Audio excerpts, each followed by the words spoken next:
Good morning to all US-based friends, and good evening to all Indian and Swedish friends and everyone else connecting from around the world. It is a great pleasure to see this massive response, as I said, to this very vital topic of sustainable well-being.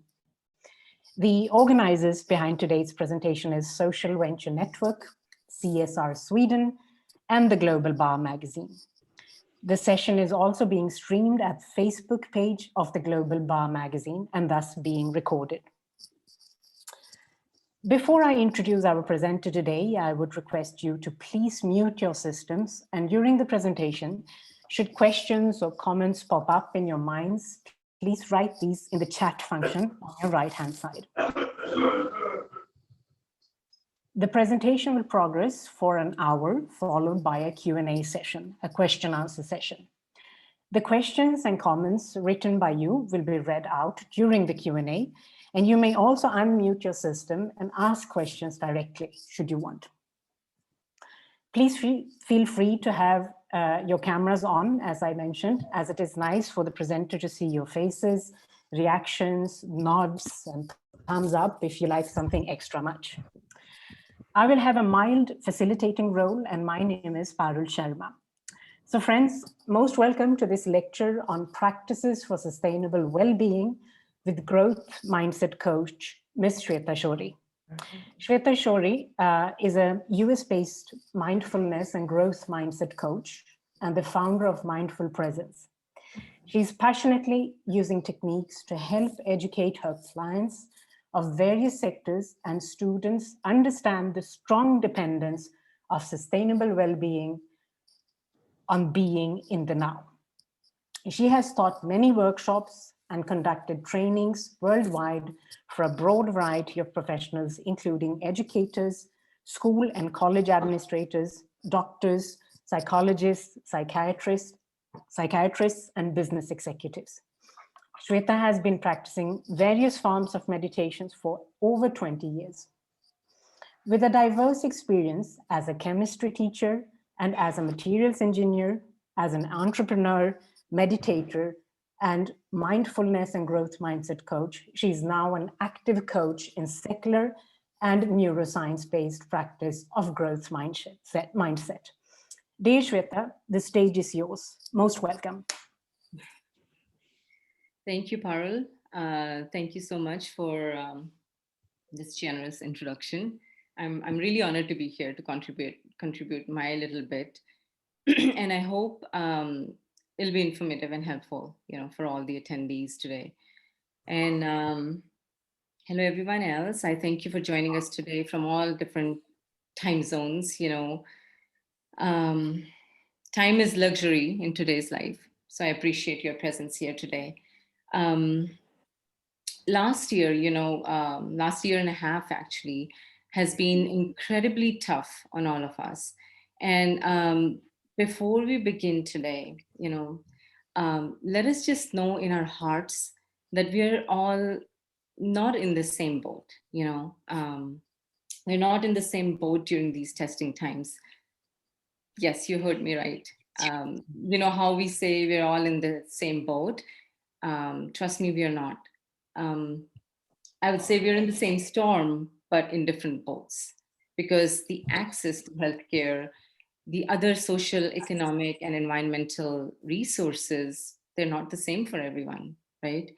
And with this realization and with this empathy for the underprivileged, I invite you to move ahead in today's talk with me, where I'll share some of the mindfulness practices that are backed and supported by neuroscience, and also they've benefited millions of people. So during the process, I'll also attempt to clarify the interdependence of our individual well-being, of societal and environmental well-being, and how nurturing one kind of well-being helps the other well-being. It leads to our and our planet's resilience, in short. So I think everyone knows about mindfulness. Everyone's heard about it. Some people I know have even practiced it. What is mindfulness? I think it surely has become like a fad nowadays. I see brand names like Mindful Mayonnaise, advertising of some of the brands where they use mindfulness concept, for example, Nescafe, they show parents are very stimulated, they are very overworked, and their coffee, actually a cup of coffee can bring them in the moment, So mindfulness has been used in many, many, many different ways and forms. I want to give you a real deal of what mindfulness is, and keep all the fluff away today. So, mindfulness was brought into mainstream of medicine and society as a secular science-based practice by Dr. John Kabat-Zinn in 1979. Excuse me, it's not a religion, but it definitely is a discipline, a discipline of science, discipline of psychology or social science. So I would call it a discipline. It's not a religion. What we teach is a science-based, neuroscience-based practice, free from all religious obligations or shoulds or should nots.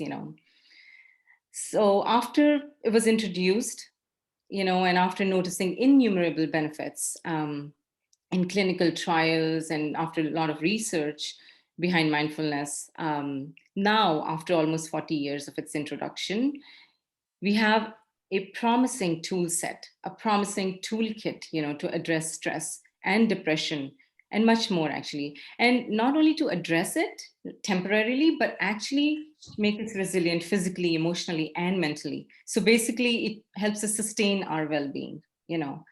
Um, Instead of going more into the theory part of it, I would really straight away jump now to our individualistic well-being, our personal well-being, which is dependent on many other factors, right? Excuse me. So mindfulness is conscious awareness, to be present in the moment, right? On purpose, on intentionality, and in a very gentle, compassionate, non-judgmental way. That is what mindfulness is. Um, Compassion and gratitude is a big part of mindfulness practice. How all that adds up and leads to our personal well-being, that's where Wallahi. I'm going. So you know in this moment, now that almost a lot of people are here, or a lot of the attendees are here, I would like to start this by grounding you in the present moment. I would invite all of you to just sit for 2 minutes, and I will guide you through this. We'll sit for 2 minutes with our breath awareness, the breath, realizing that the breath is our anchor. And actually, just it's a powerful anchor to keep us, to tether us in this moment, right? So I will ring the bell, and that bell will be your cue to start the meditation just for 2 minutes. So don't run away, don't be scared. We're not doing a long seating meditation. Just for 2 minutes, we'll be with our breath, right? And that is also going to bring you in this present moment, just leaving all the stress, whatever you're thinking, carrying burden from your whole day, just leaving that behind. So I think that'll be a good start for us. I'll ring the bell and guide you through this. So there's no need to worry, that you're entering a zone of uncertainty. For the people who haven't practiced, but I think a lot of people might have some kind of experience with it. All right, so here we go. Posture is an important part of mindfulness practice. So let's sit in a dignified posture with your back straight.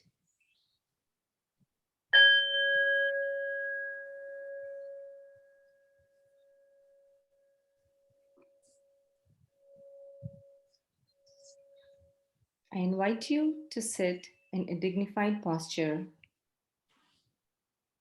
with your back straight. You can close your eyes to shut out all the distractions, or you can have a gentle gaze looking down about a foot to 2 feet in front of you. and placing one hand on your belly.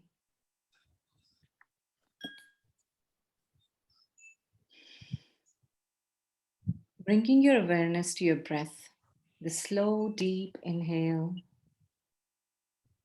and the slow, deep exhale. Hello, PUBG Mobile.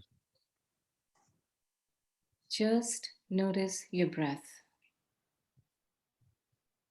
There's nowhere to go. There's nowhere to rush. Just be here, PUBG Mobile. your breath.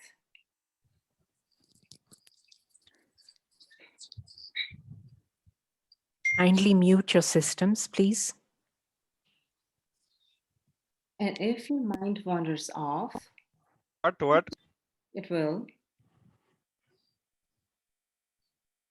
Gently and compassionately bring it back to your breath. PUBG Mobile.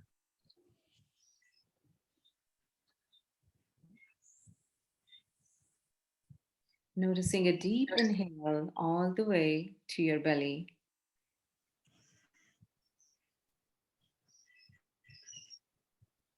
And out through your nose. Hello everyone. Please install PUBG Mobile. Whatever feels comfortable.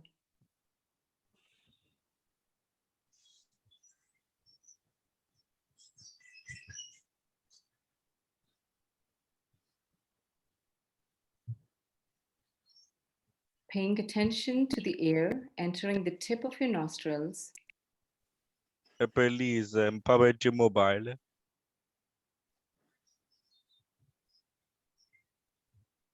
I think the host can actually mute the participants.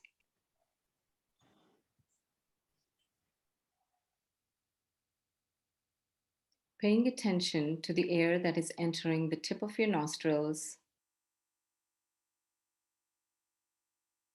Your hand moving with the belly as you inhale and exhale.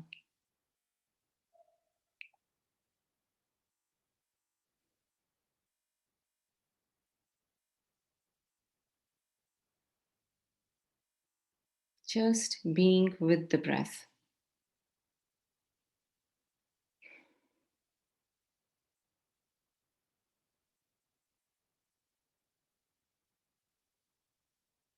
And when you're ready, you can open your eyes with a smile on your face.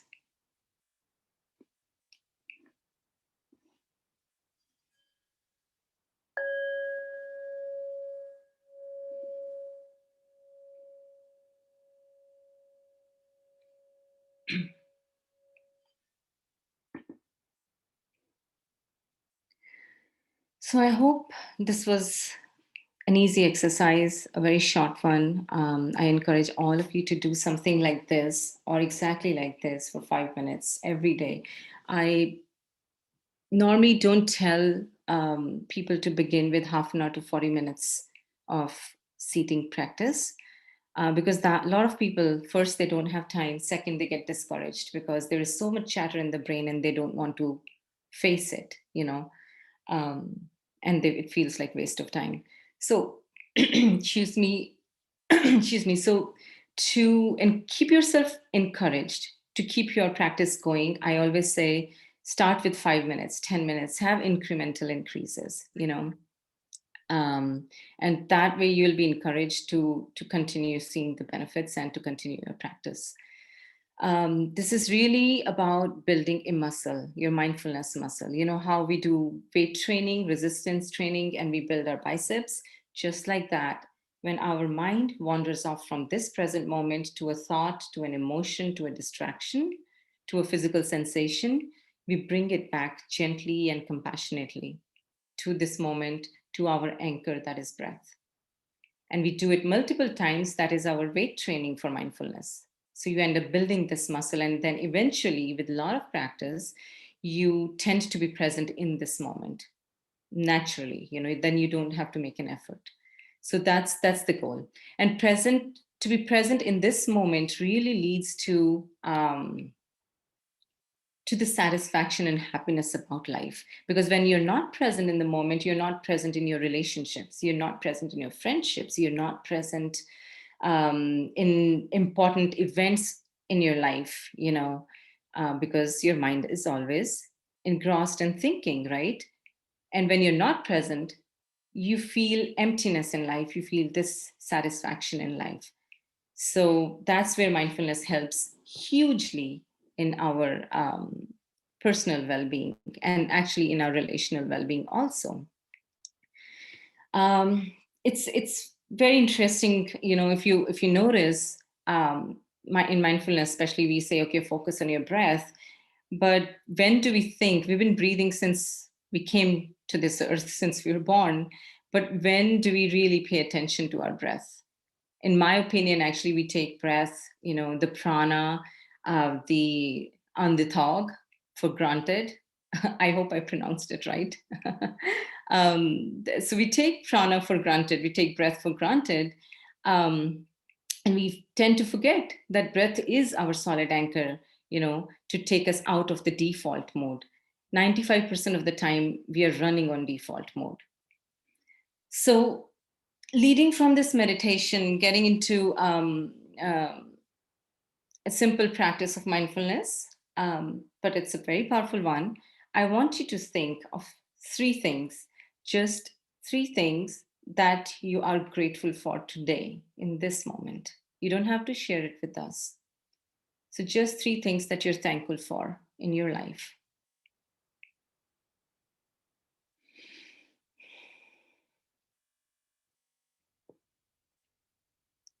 And now I want you to think of 5 people you love the most.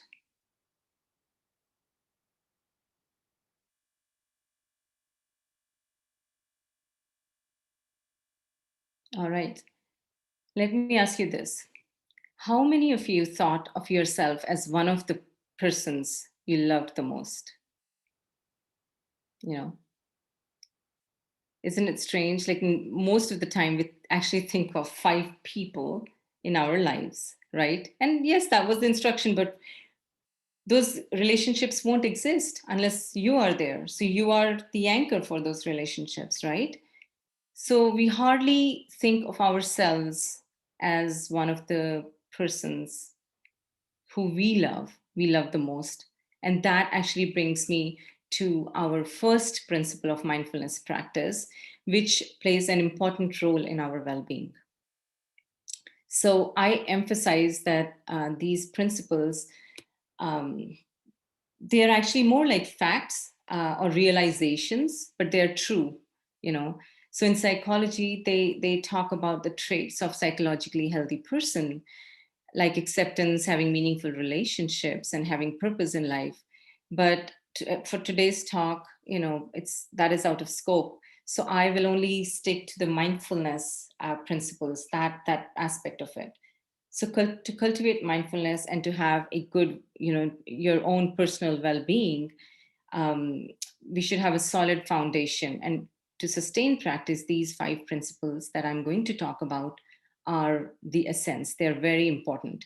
If you don't follow these or do not realize these principles, you will not be able to sustain your meditation practice. You will not be able to sustain the benefits of the meditation practice.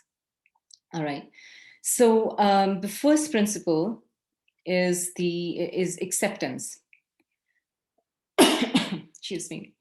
Do you really love yourself? Like genuinely love yourself? Do you accept yourself as you are? It goes back to the small little exercise that we did, right? If you counted yourself as one of the persons you love the most.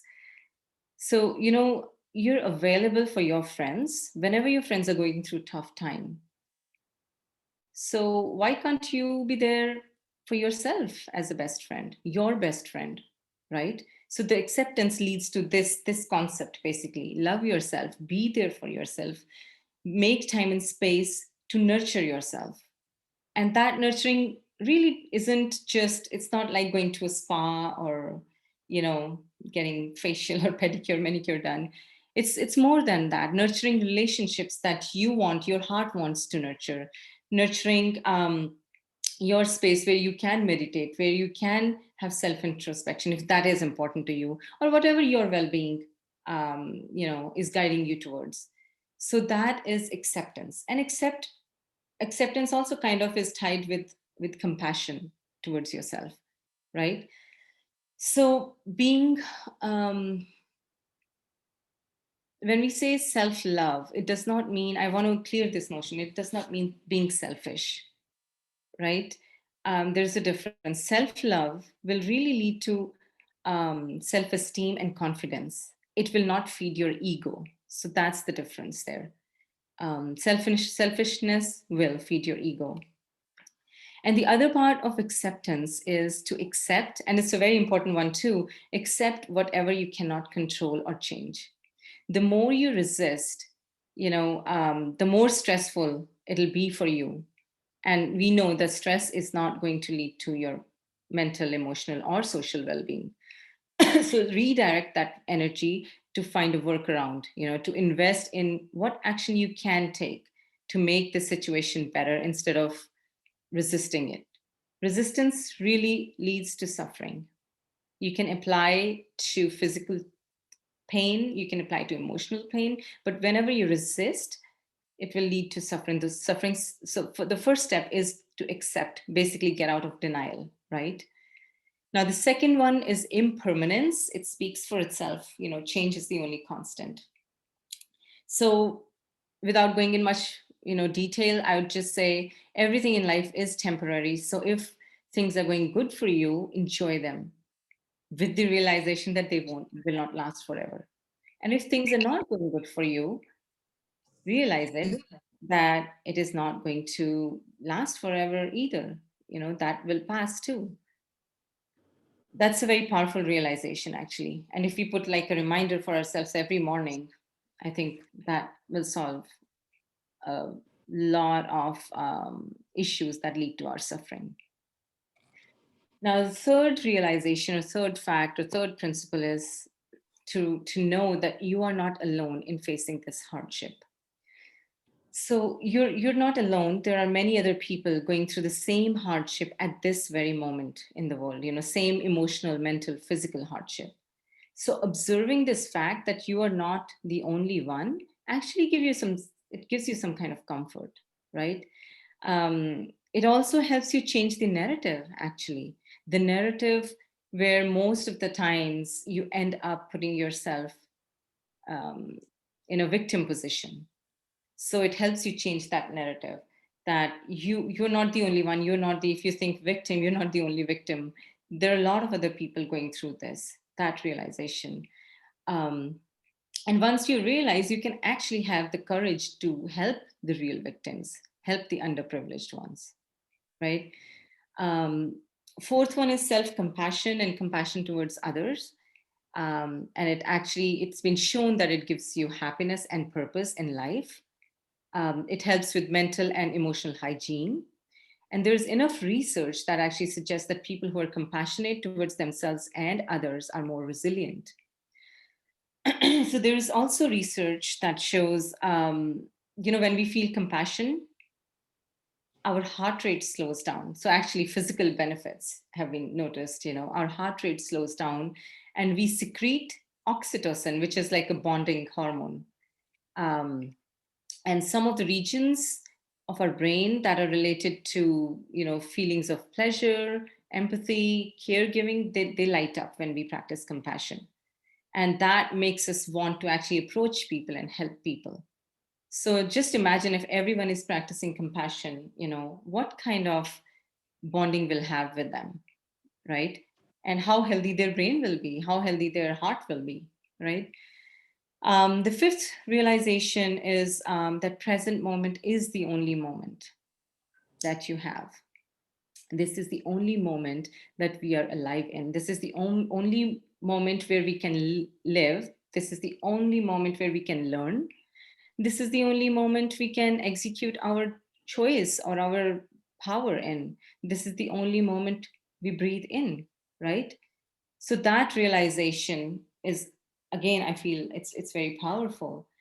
So these 5 principles, these 5 facts, the realization of these truths actually refrains us from weaving a debilitating narrative, which will only cause or lead us to suffering. So that was a bit of theoretical part, but it's imperative that we keep notice of this every day when we practice our mindfulness. Now, mental illness is, depression is skyrocketing in all the countries, and I think India actually has the highest rate. It's a disease. It is an illness, but it's also causing a lot of social economical problems, and we are not proactively preventing it. We rather wait for the person to actually break down, then maybe provide them a treatment. And that is also, it's not a cure. It actually just suppresses the symptoms. It'll address some of the symptoms, not the cause, right? Do you think that is a sustainable treatment? And the pills that people take, that has its own effects. But it is a chemical change in your brain. So if your physician is advising you, you should listen to the physician, of course, right? But practices like mindfulness can be done along with the medication to reduce the intensity of symptoms, to reduce the time, hopefully, that you have to be on the medication. And also realizing that absence of mental illness does not mean that those people are mentally healthy, right? So I'll just say it again. Absence of mental illness does not mean that people are mentally healthy.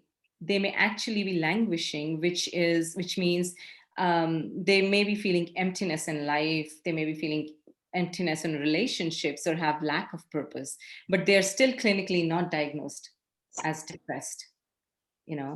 And those people who are languishing, it has been shown that they have a high probability of developing depression at some stage in life, later in life.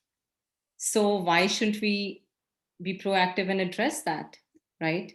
I feel teaching mindfulness at a younger age can have huge benefits, where kids, as they grow up, we are all going to face stressful situations. Let's be honest about it, right? But if we have these skill sets all the time with us, we have the awareness that we have these skill sets, we can practice them and we can regulate our emotions so we don't go in fight or flight or survival mode, right? During this pandemic, a lot of us are languishing. I'm sure there is no doubt in my mind about that. A lot of us are languishing because we don't have those maybe social connections. We have lack of resources. We are not able to make sense of what really is going on around us, in the world. So when we come out of this pandemic, a lot of us may be prone to PTSD, the post-traumatic stress syndrome disorder. So I encourage, I plead all of you to take care of mental health during these days and months to come and years to come. Make it a priority. So the practices that I will share with you today, they're very simple, and I will actually go over them once again in the end. You can always reach me if you have any questions regarding them. But when I'm sharing them with you, I would rather like you to practice them and not be distracted by taking notes, See, so the ones that I'll share today, see which ones resonate with you. You can actually take 1 or 2 out of them and then keep them in your daily routine. For your personal well-being, another thing that has been proven is a set of activities that people who are resilient, who are happy, they do every day. And those are interacting with your friends and family every day, helping others on some kind of level, every day, learning something new, playing, exercising, some kind of spiritual activity, and of course, having enough sleep. So all this adds to your well-being and resiliency. Now, you and I know that, when we are subjected to any kind of emotional pressure, it becomes chronic stress, right? Or emotional pressure over a long period of time, it becomes chronic stress. So the keyword here is the emotion, right? Any kind of emotion, fear, anger, sadness, that we carry with us, and it's unaddressed, it is unresolved, and it's with us for a long period of time, that will become chronic stress. I think it's very important for us to understand what happens in your brain behind the scenes. Okay, you're feeling this anger or fear, but what is happening in your brain when you encounter fear and anger? So I will just take you through a very small explanation of what really happens, so you understand what is happening and how we can control it. Our brain has a primitive emotional center. It's called amygdala, and it's in the center of our head, somewhere between both of our ears, like really tiny, part of our brain. That's the emotional center. Excuse me. It's also called primitive brain. And the new evolved thinking brain is the prefrontal cortex, right behind our forehead, right? So that's the prefrontal cortex. Now, amygdala's job is to keep us safe in all kinds of life-threatening situations. And it perfectly worked well for our ancestors. When they went out hunting, they saw a saber-toothed tiger, amygdala jumped in and told them to run away, right? To save their lives, instead of freezing there or thinking or admiring the beauty of the tiger, right? So that's amygdala's job, to intervene and make you go in survival mode or fight or flight or freeze mode, and protect you. So now we fast forward to today's world, to today's life, and amygdala is still doing the same job, and it's doing it very, very well. So it's trying to keep us safe, even if the situations that we face today are not life-threatening, right? I hope you'll agree with me that getting an upsetting email from your boss, or an argument with a family member or a friend, or getting a traffic ticket, these are not really life-threatening situations. But amygdala does not make a distinction between perceived threat and the actual danger. So what amygdala does is it's going to hijack all the rational thinking functions of your brain, you know and we end up reacting rather than responding in that situation. And most of the time, so it's actually a term, coined by Dan Goleman. It's called amygdala hijack, and we have an intense response when we have amygdala hijack in our brain, and afterwards, most of the time, we regret it. We regret, why was I so angry? Why did I say all that? Was there really a need to do that? So yeah, amygdala hijacks our prefrontal thinking brain. And what happens physically is that's happening in brain, right? So when amygdala hijack happens in brain, what happens physically? Two hormones, adrenaline and cortisol, they are being released in blood when that happens. And those are the hormones that make us jittery, that makes our chest tight, or maybe have our constriction in blood vessels in our stomach. We might feel butterflies in our stomach, all that physical symptoms. They're all from amygdala hijack. So adrenaline actually also increases your heart rate, it increases your blood pressure, and cortisol increases glucose in blood. So it is going to curb all your other functions like reproductive system and other systems in body, because they are not required in fight or flight or survival mode. Make sense? So that's cortisol's job. So when you have chronic stress, that means you've been in survival mode for such a long time. No one can live in the survival mode for long periods of time without getting chronic stress. So you can very well imagine how this affects your body functions, how it affects your heart functions, your glucose level. What's going to happen if you are in chronic stress?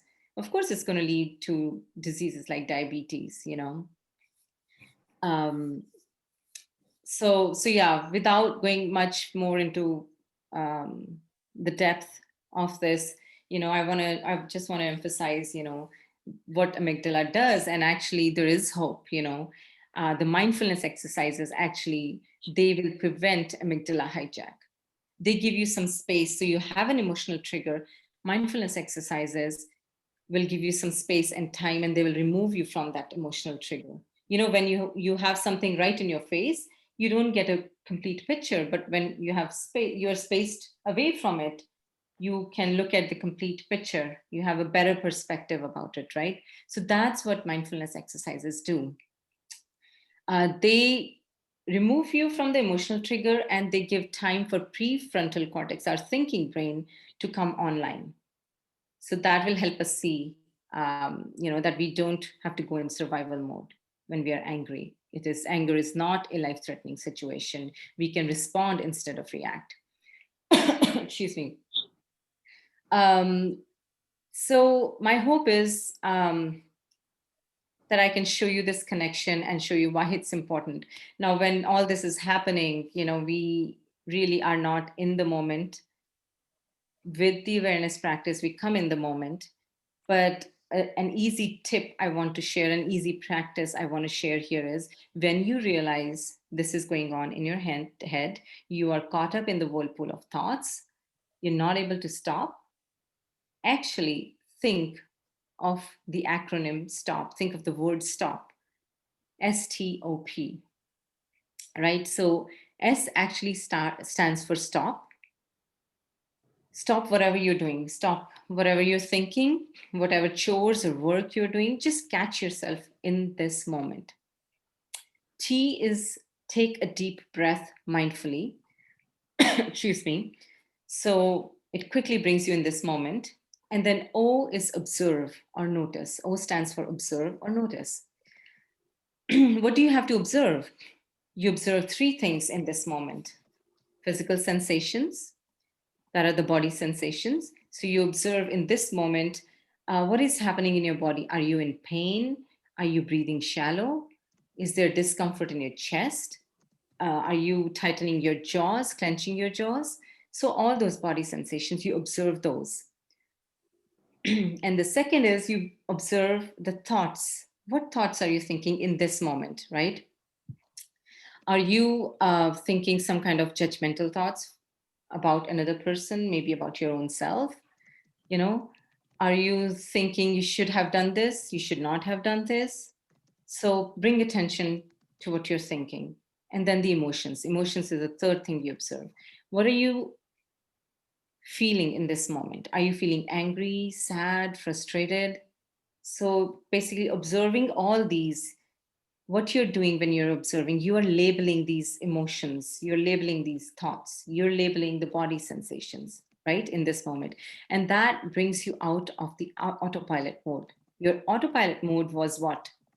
It was continuous thinking, right? So this small little activity is going to bring you out of the autopilot mode. We don't even realize how, a lot of the times we are actually, what is happening in our crazy lives, we don't pay attention. So this is a small little exercise that will help you notice what's going on, in this moment. Now, when you label your thoughts and emotions, that also sends a signal to amygdala that it is not a life-threatening situation. Hey, amygdala, the person just said it's anger. The person just said they're feeling anger.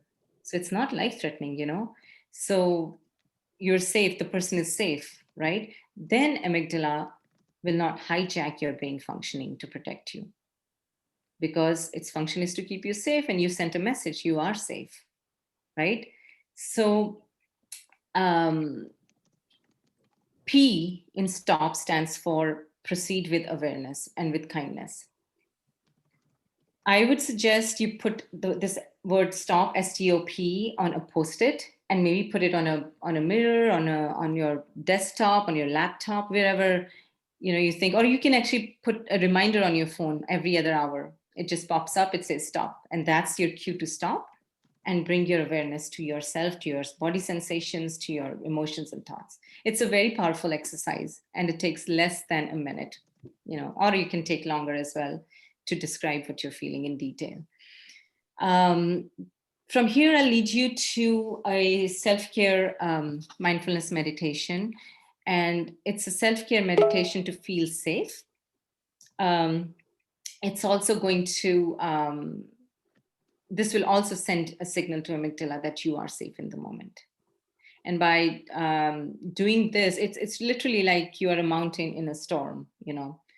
Whatever is coming and going in and around you, you're just still as a mountain.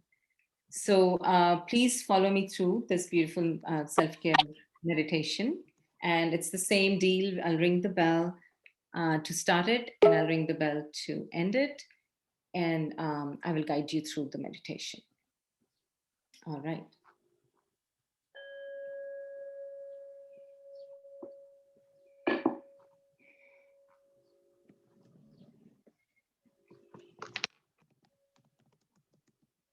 Coming to a comfortable sitting position with your back straight, having a dignified posture. Gently allow your eyes to close.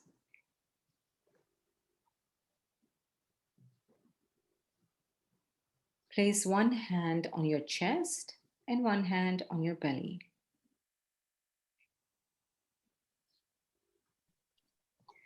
This gesture helps you to bring attention and kindness to yourself, to your own body.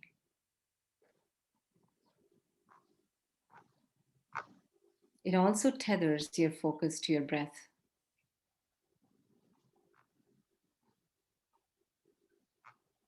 Take a deep breath in and exhale. Notice how your chest and belly flows. This is rising and falling with your breath.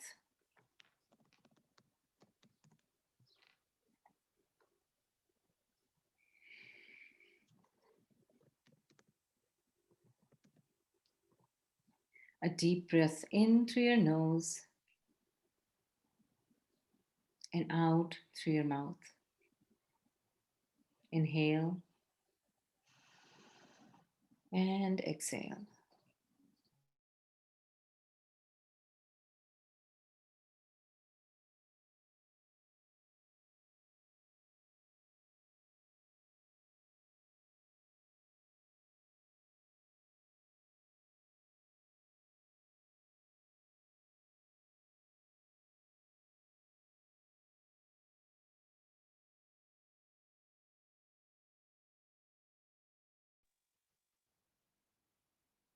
Notice how you're feeling in this moment.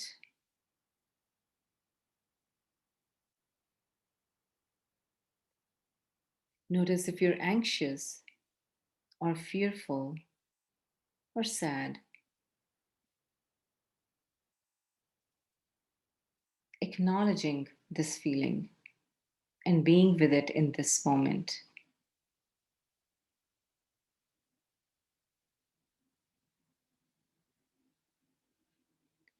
Now bringing attention to your feet and the sensations in your feet. See if you feel cold or hot, or if there is any kind of tingling sensation in your feet. Notice whatever is present there.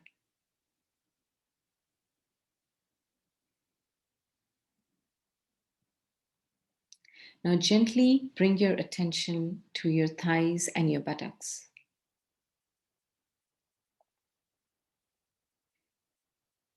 Notice the sensations of them touching the chair or the floor.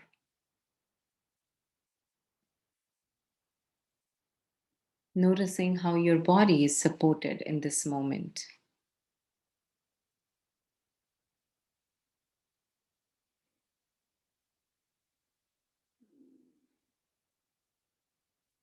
Notice if you can connect to the idea of safety in this moment. Know and say, I am safe.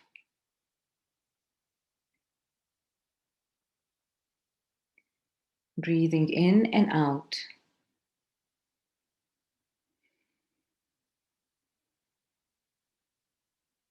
Notice the touch of your hands on your chest and your belly.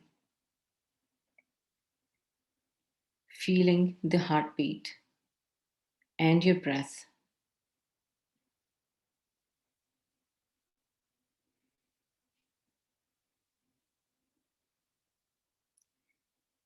Knowing and saying, I am safe. I am alive. I'm healthy. I am so grateful.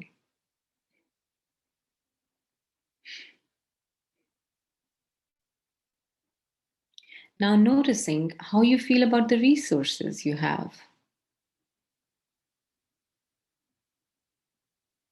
Taking comfort in knowing that you have food and shelter. You have access to technology to get information.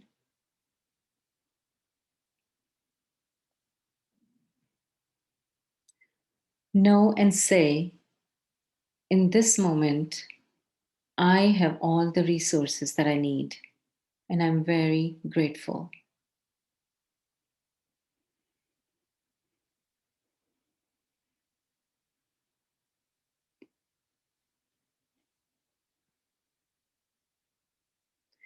Now, coming to the awareness that you are connected to your friends and your family around the world. Know and say, I am connected in this moment with my family and friends, for which I'm very grateful.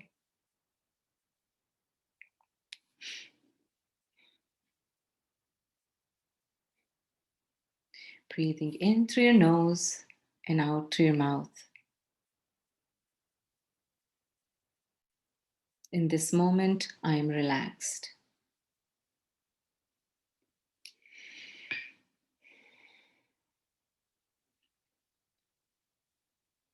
Rub your palms together, massage your face gently, and with a smile, open your eyes when you're ready.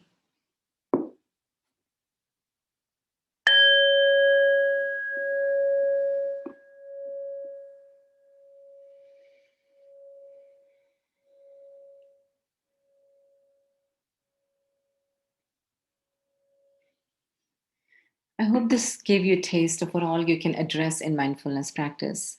Doing this practice also sends a signal to amygdala that you're safe in this moment. And also, I love this meditation because it's a combination of self-care, kind of a reminder that we are fine, we are safe, but it's also a practice of gratitude, being thankful. And at the same time, if you paid attention, it is also a practice of realizing that how privileged we are that we have so many things in life, right? There are a lot of people who do not have sound access to technology to be in touch with friends or family, or to even attend some of the workshops or seminars like this online. A lot of people don't have access to healthcare or food and shelter. So, yeah. The next practice or a tip or a technique I want to share, which is again a very powerful one, but yet a simple one, is the 4-7 technique. You know, the origins of this technique lie in yoga, but it is taught widely by Dr. Andrew Wales and some other people, and I teach it too because I've seen immense benefits from it. This technique also activates your parasympathetic nervous system, which relaxes you. You know, you've heard of laughter yoga, which is really fake laughing. Even fake laughing, pretend laughter, also activates your parasympathetic nervous system. It brings in more oxygen, it relaxes your system, it relaxes your muscles, so there is less constriction, and you end up taking more oxygen and you're more relaxed. So it's like a feedback loop, but a good feedback loop, you know. So 4-7-8 technique, I can quickly share the benefits of doing this breathing technique with you. Then I will explain it and demonstrate it. And Then we'll do it together afterwards. So this 4-7-8 breathing, it helps release anxiety and stress.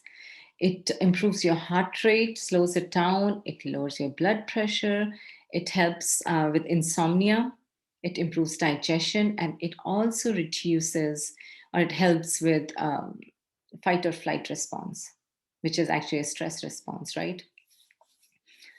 And it also brings us out of our autopilot or default mode. So you'll notice immediate benefits after doing this breathing, which is the calming benefit of it. But also, if you wake up in the middle of the night, you can do it and it can help you go back to sleep. But for sure, if you practice this for 4 to 6 weeks, you will benefit. You'll see all the other benefits on heart rate, on blood pressure, etc. And this technique really takes less than a minute to do. Okay, so I'm going to explain and demonstrate it. And when I demonstrate it, I request you to not do it with me, because we will do it. It requires only 4 breaths, requires you to do only 4 breaths at a time. And I don't want you to overdo it. So you will do it when after my demonstration, that'll be your turn to do it when I'll guide you through it. And it can be done in seating position, standing position, or even lying down position. All right, so if you're seated position, what you'll do is you'll have your back straight and your feet on the ground. If you're in a highly stressful situation, just get down to this technique. It'll help you immensely. 4-7-8 breathing technique. First step is that you exhale and empty your lungs. You pucker your lips, or you purse your lips like this, and you exhale and empty your lungs like this. Then you touch the tongue to the roof of your mouth, the palate, like so. And then you inhale gently through your nose for a count of 4. Then you hold your breath for a count of 7. And all this time the tongue is touching the top of your mouth. And then you exhale for the count of 8. You exhale through your mouth, again, the same thing. You pucker your lips. Exhale like this for the count of 8, and your tongue is still touching the roof of your mouth. Excuse me. So this is 1 breath. Then you close your mouth, and then you inhale again for the count of 4. So because you already exhaled in the previous breath, you don't have to empty your lungs again. Okay. So you close your mouth after 1 breath, then you inhale again to the count of 4, your tongue still touching the roof of your palate. So like this, we have to do 4 breaths in a row. No more than 4 breaths, because you end up hyperventilating. So you just do 4 breaths in a row, but you can do it 3 to 4 times a day, right? For 1 month, you do 4 breaths. In the second month, if you want, you can increase it to 8 breaths in one go, but no more than that. That is the max you can go. All right, so this literally takes less than a minute when you get the hang of it. And I will show you once, and then you will do it with me after that. Okay, so it looks like this.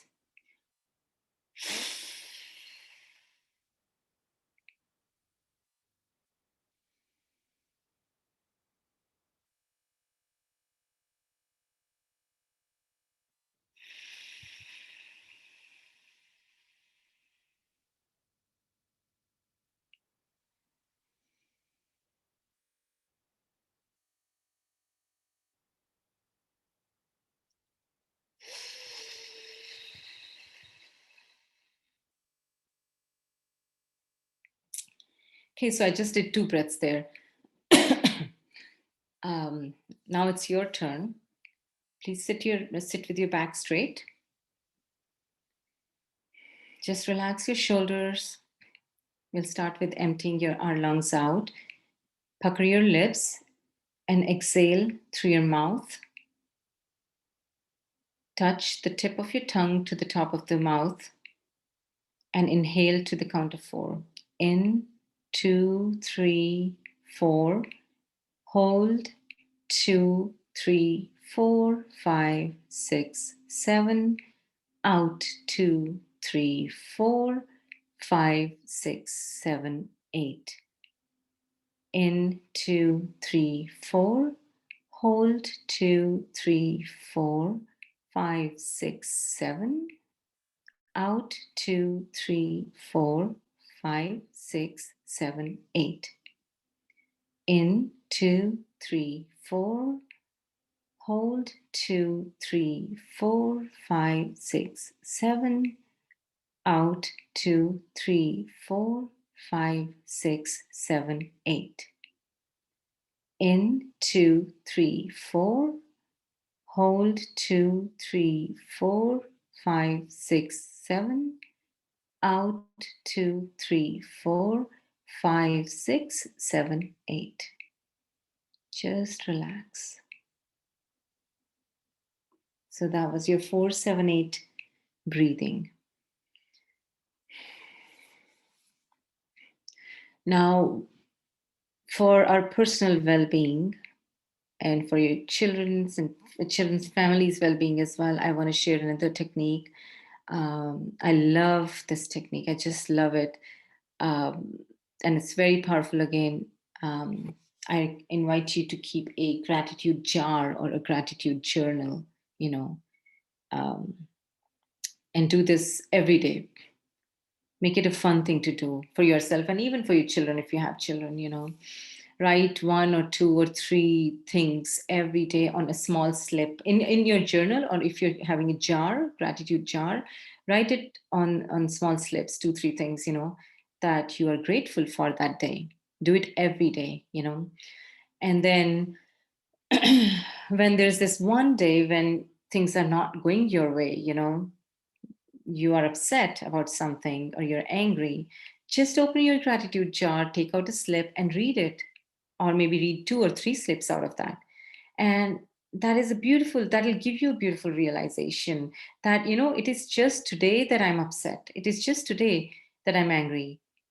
On the whole, in a bigger picture, I have good things happening in my life because those are the things you've written that you were grateful for, right? So when you read those notes, those slips, you're like, oh, my life is pretty good. A lot of things are going good for me. It's just today I'm feeling low, and there's nothing bad in sometimes feeling low. We can actually do some kind of self work, some kind of self introspection if you're feeling low or angry or fearful, right? So make this a fun activity. Yeah, you can even journal it, if you don't want to keep a mindfulness jar. Now I would like to come to the relational well-being or social well-being. I really wanted to address individual well-being in detail because that is our starting point, right? So if we nurture ourselves using all these meditation practices, techniques, we are sure to show the effects, positive effects of those on our relational well-being, on our social well-being, on our environment's well-being, on our planet's well-being too. So coming to social well-being, relational well-being, excuse me, how our mental health or mental well-being depends on these relationships we have, or the social relationships with communities or societies or small parts in our communities we have, right? They depend on many, many factors. For instance, if you have, as a person, if you have warm, nurturing, meaningful social relationships, right? If we in general think that people are nice people are good, at heart in general, right? If we are a part of a community, that can help us with our social and relational well-being. If you're part of our community, that brings joy to us. It could be your kids' school community, parents' community. It could be your churches or your temples community where your belief systems, they resonate with that community, kind of your tribe, so to say. So it depends. Having a tribe leads immensely to your well-being also. To do some kind of volunteer activities, some kind of good, some kind of contribution to those communities, that also leads to well-being. Then the fact that you're able to make some kind of sense, some kind of sense of the world around you, so you don't feel empty. That is an important factor as well in social well-being. And also if you and your community is doing some kind of, is contributing to a bigger cause. For instance, maybe you're all getting together, doing something big or even small, but maybe you're collecting food for homeless people. Maybe there's a food drive going on in your community. Maybe 3 or 4 people in the community, they are getting together and they're tutoring some underprivileged kids, for free. So that gives a purpose to us, right? And that makes that the relationships we are building with those people, with our tribe, with the people who have same belief system, that leads to our well-being. Huge impact, actually. So it plays a big role. In essence, if our community thrives, we are a healthy part of it, we will thrive with it, right? So these healthy and meaningful connections, they not only lead to our emotional health and resiliency, but they also help with longevity, because positive relationships, they boost our cardiovascular, immune, and endocrine responses. That's been shown, that's been researched. So again, pay attention to how you're interacting with your surroundings, your relationships, your society, your communities. Okay. Then your environmental well-being and environmental justice. This topic is really close to my heart. And it's not independent topic in this talk today. Our well-being depends very, very much on environmental well-being, our planet's well-being, and vice versa. Our environmental and ecological well-being depends on our mental state. And I'll try to draw some kind of connection today, in that. Our emotional and physical well-being and our societal well-being does depend on the health of our environment, the ecology, the balance, ecological balance in and around us, in the whole world, on this planet, and also on environmental justice. Environmental justice really, it really refers to the fair distribution of environmental benefits and burdens. And we all know we are far, far away from that. There is no fair distribution of environmental benefits and burdens, and resources. Our planet does not have enough, for sure it does not have enough resources to support over 7.6 billion people, right? As a first world country citizen, I think I'm privileged, but that privilege does not mean that I abuse it, that I abuse the resources that I have by over consuming them, right? It has a negative impact on marginalized communities, marginalized people, poor people. They are the ones who suffer because of our actions. So definitely there's no fair distribution of environmental resources or benefits or even burdens. I would say, if nothing else moves us to reduce our consumption on all different levels, one thing that should motivate us is to do our is to think of our individual well-being and think that it has a strong dependence on our environmental health. So at least that's a starting point to become aware, to realize, just the realization that the 10% of the world's population is responsible for more than 50% of carbon emission. So beautiful people, please, my request is to pay attention to your consumption. Be aware. That's where mindfulness comes in handy. Awareness, right? Be aware of our habits, our choices, and how and what is the consequence of those, on our planet. There are many different ways I can draw our well-being's dependency on our planet's well-being and vice versa. But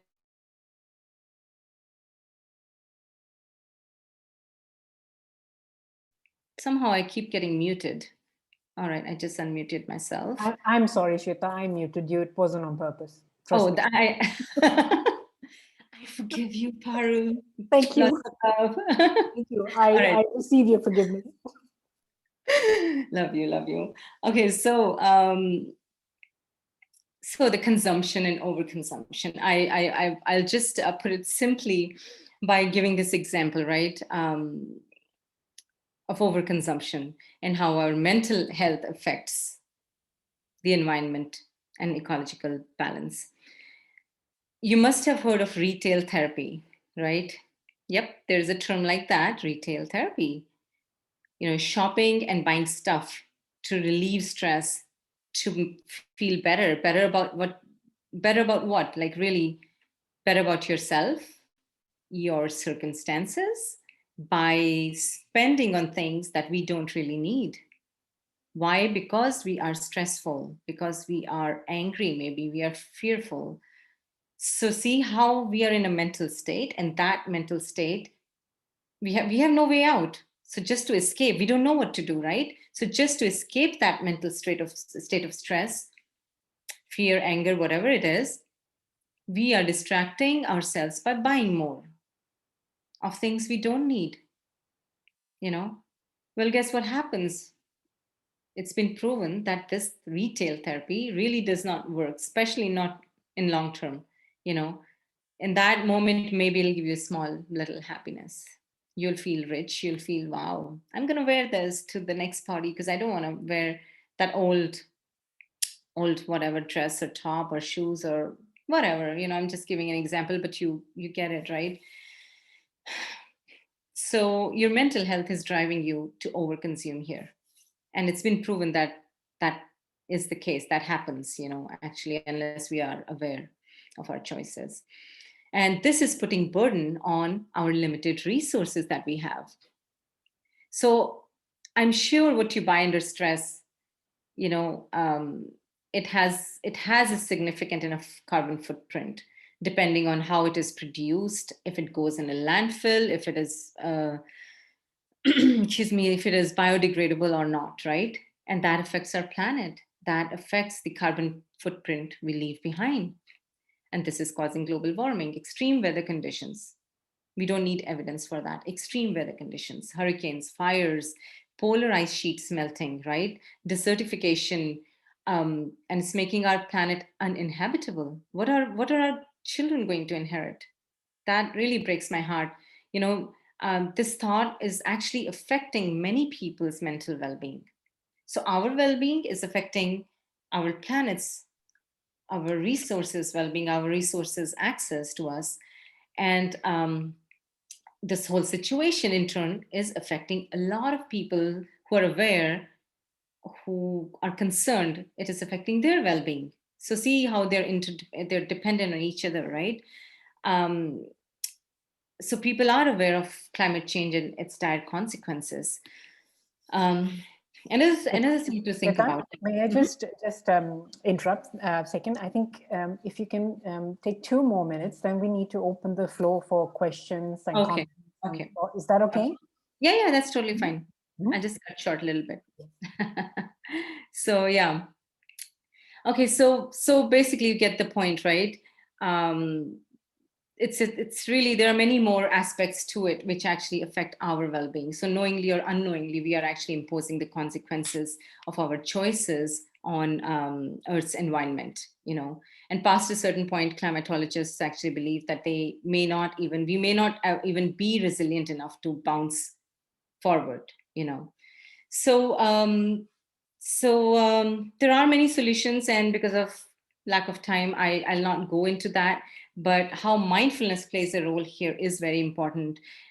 Being aware of why we do what we do, being aware of what are the consequences of our choices. You know, retail therapy is not going to solve your problem. Overconsumption is actually only going to aggravate it, right? So that's what's bothering a lot of people today. And your well-being would be greatly impacted if we all take care of our environment, right? So just 1 to 2 days a week, if you can reduce consumption of dairy or meat, that can help. You can take small steps, and there's a lot of information online that you can you can look up and actually follow through, you know. So all the practices that I've shared today, consistency is the key. My request would be to practice it. There is no instant gratification. It's not a magic pill that you'll eat it and you'll just have overnight change. But have that patience and stay with the practice, and you will, I promise you will see positive benefits of it, you know, so that we can all come out of the adversity, you know, in the face of adversity, we are more resilient. Um, yeah. And remember, mindfulness and growth mindset is only um, going to help you on this path.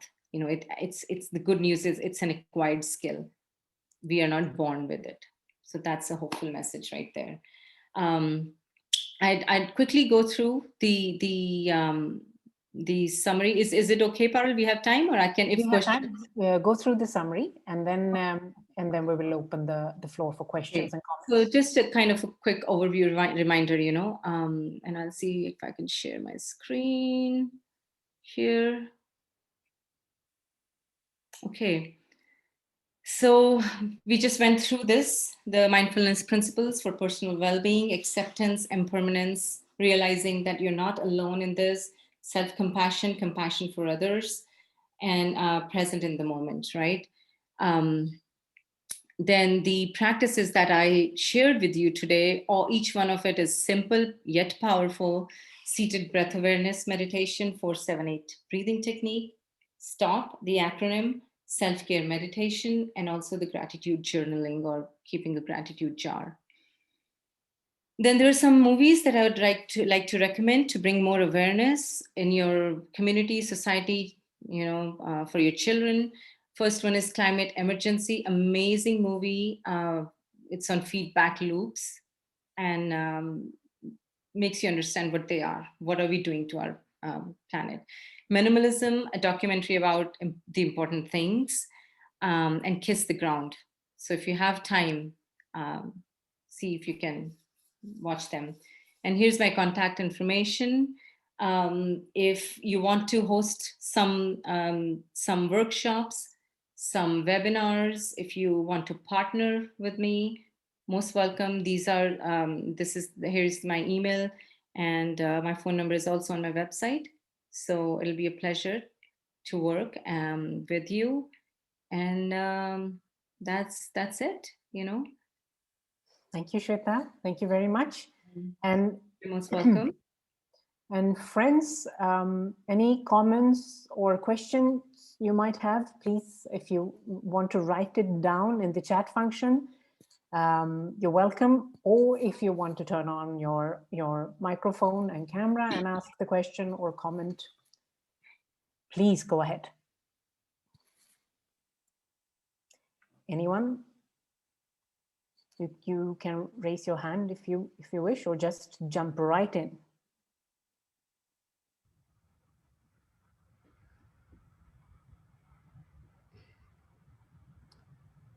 Yeah, I think I hear someone. No. Shweta, then, yes, please. Yes, please. Hi, thanks, Shveta, for a great lecture. I wrote in the seminar presentation with description that you work with adolescents and children when it comes to teaching them well-being and mindfulness. I just wanted to get your thoughts and experiences on that. And has it been done sort of spontaneously through separate lectures, or as part of a sort of more of a routine, or as part of their curriculum? A curriculum, yes, a curriculum is most effective. That's my experience. So when I've had one-on-one client, teenage clients, that's a very separate setting. I still follow part of the curriculum, but it's very customized. But in school settings and after school settings, I actually follow a curriculum that I've made. And it really goes again with their pace. And I change it I customize it to their age group. I've even taught kindergartens and kindergartners, you know, to explain them a little bit of neuroscience behind it, you know, how amygdala runs haywire, what happens. So I make stories about it to explain it to them. For adolescents, 12 and over, I actually bring real life examples, and they have so many concerns. That age is an age where there are so many hormones going on. And, for them to be even aware of where they stand with all the relationships with their friends, with their parents, an argument is not going to resolve them, right? So there is part in my curriculum where I use conflict resolution, coming from empathy. So we do a little meditation where we send compassion to the other person. Amazing experiences come up in classrooms where a child, even in kindergarten level, that those are 5 to 6 year olds, right? It's easier for them to send compassion to a child who bullied them in a playground. And it becomes difficult as you become a teenager to send compassion to a child who was rude to you. So just that realization and just changing curriculum or the dynamics of classroom around that is very helpful. So yes, definitely in a bigger setting, I follow a curriculum. So because mindful of your body and your breathing is the first step, and then we go to mindful listening, then we go to mindful yoga or mindful walking. And yoga again is not or mindful movement. It is not a religion. Yoga is a set of exercising movements, right? So you can include qigong, you can include whatever you connect with, but it's a set of movements, right? So mindful movement, then mindful eating. We do mindful eating, and kids are like, wow, I never thought you could. Even grown-ups are like, I never paid attention to this cup of coffee or this raisin in detail. It is amazing. So yes, so you can see how I build on just the breathing, starting from breathing, then other techniques, and then we include mindful brushing. That is an informal mindfulness practice. So I make children talk about brushing, little children. What did you really do? Because always when we are and grown-ups, really, there's not big difference. We are always planning our day when we are brushing our teeth, aren't we? So, and then my private clients, sometimes they're like, yeah, in the beginning, it's you are brushing your teeth, you're being mindful, okay. And then after 5 days, after a week, they go in default mode again. So they're brushing their thinking again. Then I tell them to switch their hand and use non-dominant hand. When they're using non-dominant hand to brush their teeth, they have to bring this here, right? So there's small tips and techniques that I use and it's amazing that sometimes I feel there's not much difference. We as grown-ups are also distracted as kids, Yeah. Kamran, yeah, I think Shveta, Kamran, if you could just take 1 minute and explain your project as well, that would be very interesting to everyone if you want. Absolutely. I represent a non-profit in Sweden called Krävs en by, which translates to takes a village. And you could say that our agenda is working for an emotionally more intelligent or emotionally smarter Sweden, where one of our goals is to have emotional intelligence as part of the school curriculum. Awesome. Given the fact that we are emotional creatures, but we're not really taught to handle, be aware of our emotions, and work with our social skills, empathy, things like that. And well, basically the emotional illiteracy that is ongoing is a big part of the mental health issues that we're seeing in Sweden, and probably in other places in the world. So yeah, that's one of our main goals. So it would be great to be able to get in touch with you after the session to Absolutely pick your brain regarding pleasure. Experience. It'll be a pleasure, and that's great. Kudos to you for that good work. To start that dynamics, to keep on with it. It's and something that's so important. I feel kids are our future. They need these skills. And with spending time all the time on screen, what kind of friendships are they building? What kind of emotional connection do they have, right? So it's more important now than ever to teach them. Yes. So Yes. Speaking about, you mentioned the word sustainability. I mean, there's a, not to take too much of your time, but there's a 30-year-old study, or 30-year study in New Zealand, where they followed a lot of children up to the age of mid-30s, where they saw that between 4 to 8-year-olds, cognitive control, basically the ability to regulate one's emotions, was a bigger, stronger factor for success in life than IQ and the parents' socioeconomical status. So Yes. emotional intelligence doesn't just lead to more emotionally intelligent leaders, but it's also a matter of equality, social sustainability. Absolutely. Absolutely. Emotional intelligence is where you connect with different people at a different level, right? Empathy is a big part of it, yes. But really understanding before reacting, you understand where the person is coming from. So if it is taught at younger age, it'll be huge to sustain the well-being, basically to have a resilient community, eventually, right? Um, Shveta, yeah. we have more questions. I think Khushali, you had your hand up, and then I think you removed it. But please feel free to ask a question or comment. Hi, you spoke about changing narrative, and I think that was very powerful. I guess most of our mental well-being is based on the narrative that we have.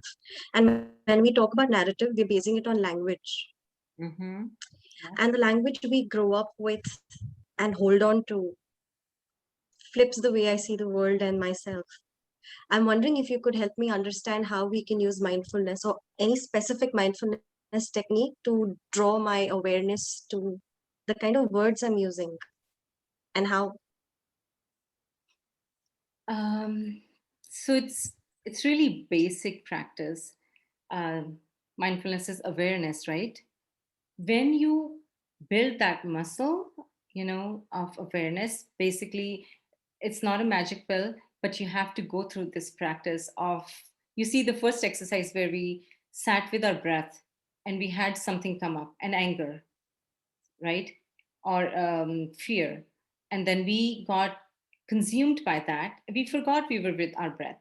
I'm trying to explain how this will help what you're asking, right? So we got consumed and we forgot we were supposed to be with our breath. Now, there will be a moment when you'll realize, right? Oh, I was supposed to be breathing here and focus on my breath, not doing this. Now, that is the moment you became mindful. That is the moment you became aware, right? So a lot of people, what they do is it happens 5 times, 6 times in a sitting, they will get upset with themselves and they will judge themselves. They'll say, oh, how nonsense, what stupid, how I can't even sit for 5 minutes. See how we are labeling ourselves in this process, right? So a very integral part of mindfulness is being non-judgmental, which brings in compassion. So this practice, when we do it, we also, I said in the practice, bring your awareness back gently and compassionately to this moment, but we didn't have enough time to go through this description behind it. But this is the point, that when you bring it back in this exercise, you do not label, you label the name of whatever is happening, like thinking, planning the weekend, right? But you do not label good or bad. When you bring your attention back, bring it compassionately. You do not judge yourself as good or bad, that you can sit or you cannot sit. So you are hopeless. Do not judge yourself. That's a big part. So when you are doing this practice, you're building the muscle. And that is the awareness, or I would say that's the best way to be aware of what words you're using. This is a training actually to take you in that path. So there is no there's no magic pill. When you do this, when you're doing this multiple times, when I learned, I've done so many different kinds of meditations, but mindfulness was a game changer, because it's not like you visualize and you go in this beautiful world. It has its own benefits. This one is actually making you it's making you be in this moment with whatever it is, good, bad, but you don't label it, you just feel it, you observe it, right? So when you do it multiple times, you will be in a habit to not judge yourself, to not have those words that you're saying that we are conditioned from childhood to use, you know. my inspiration to learn this meditation especially was because the words, the language I was using with my 2-year-old, I was not happy with it. It wasn't like a bad, insulting language, but the words you use, they condition, that becomes your child's inner voice. I realized that, at least. So I'm like, I need to be more mindful. That's how my journey started with mindfulness. So this practice, again and again, I become aware before I say, even before I, as a parent, you repeat things. So even before I repeat things, I check myself. So that awareness comes with practice. I hope that answers your question. But once you're aware, you are aware. Then you are, yeah. So, yeah. That description, extended description, helps a lot. Thank you. Good. Thank you. Thank you, Khushali. Shveta, one last question. And there was a question, one sec. Ma'am, most students face exam stress. So I just want to ask if the methods stated by you will help us relax during that stress. Yes. So the exam stress is mostly fear of failing, right? It is fear. I just want to quickly, let's see, okay, 8:30. So I want to quickly answer. I want to answer this a little bit in detail, but still try to be short. It's a fear of failing, right? Fear of not doing well. Now, the main component of fear is the physical sensation. What you feel in your body, right? The tightness in your chest, again, jaws clenching, or a lot of times before exam, we have those butterflies, the tightness in our stomach, right? Feel like maybe nauseous, so that is the physical symptom, physical component to fear. There is a second component to fear, which is the thought about it, basically an image or a visual form of that fear, that emotion, right? And that image, what happens is that image aggravates fear, and fear makes your body sensations worse, and it becomes a vicious loop. It's called a positive feedback loop with negative consequences. So we have to break that loop. When you are in stress before exam, right? Take few moments, and the techniques like stop, the technique that I shared with you, that would be very helpful. What you do in that is you take a moment away from your books and everything, and to break this loop, you sit down and bring your awareness to your body sensations. That's the first component of fear, right? Where are you feeling that in your body? Label them. Tightness in my breath, my thighs are shaking, or whatever it is. Describe them. When you describe that tightness, that sensation, see if that sensation is increasing or decreasing, or if it changes into something else maybe, and it may even disappear.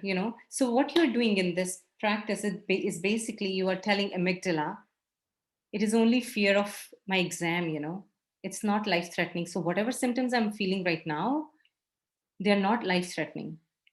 So you can calm down, and you can actually think that this stress is not making me do my best right now, not making me prepare for the exam to my best ability, right? And then you come back to actually what you need to do.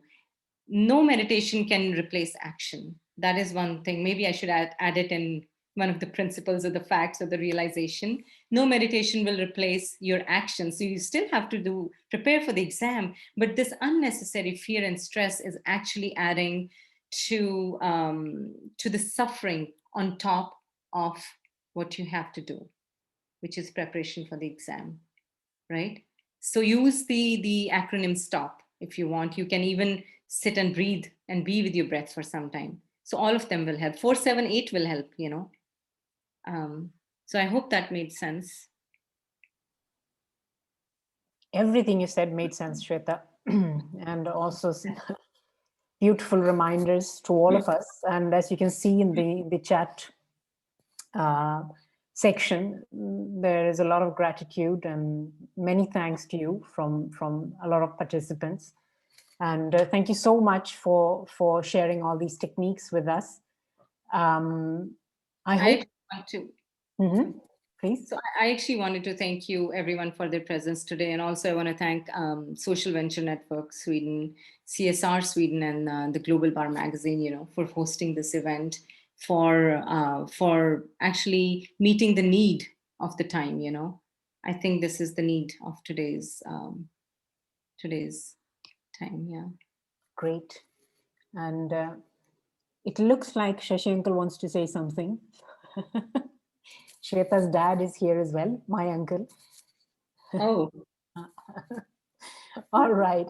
Well, I think, Shweta, our journey together has just started, and we will continue again. I think this is these kind of sessions with the techniques you've presented to us, life-saving and vivid.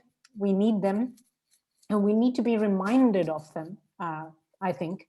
True.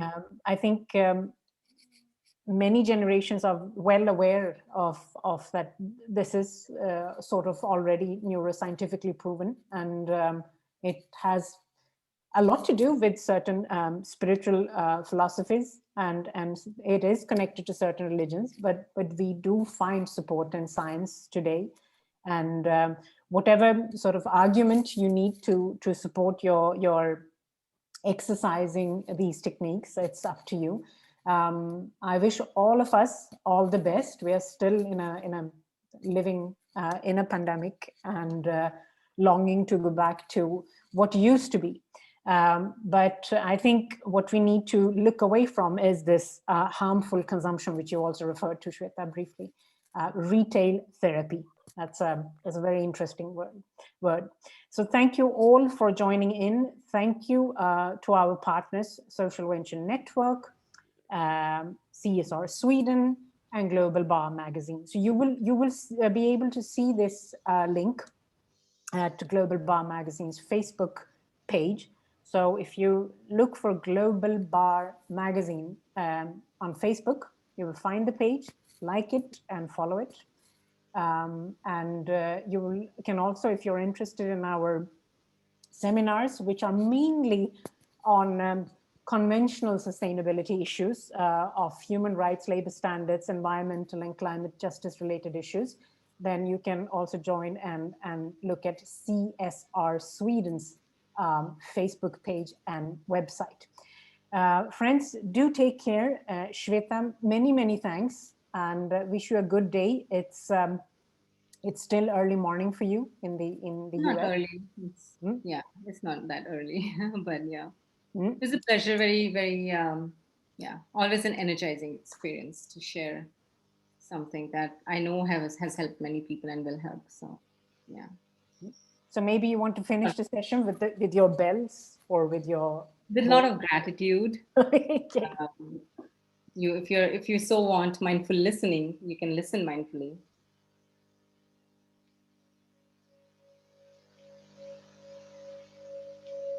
Can you listen? Can you hear? Yeah, it might just be. So yeah, even if any religious practice brings you in the moment, please do it. There is, yeah. Yes, whatever path suits you. Absolutely. Yeah. Absolutely. Take good care all. Stay safe and be responsible. Take care of yourself. Love yourself. Thank you very much, Shweta. Take care all. Thank you.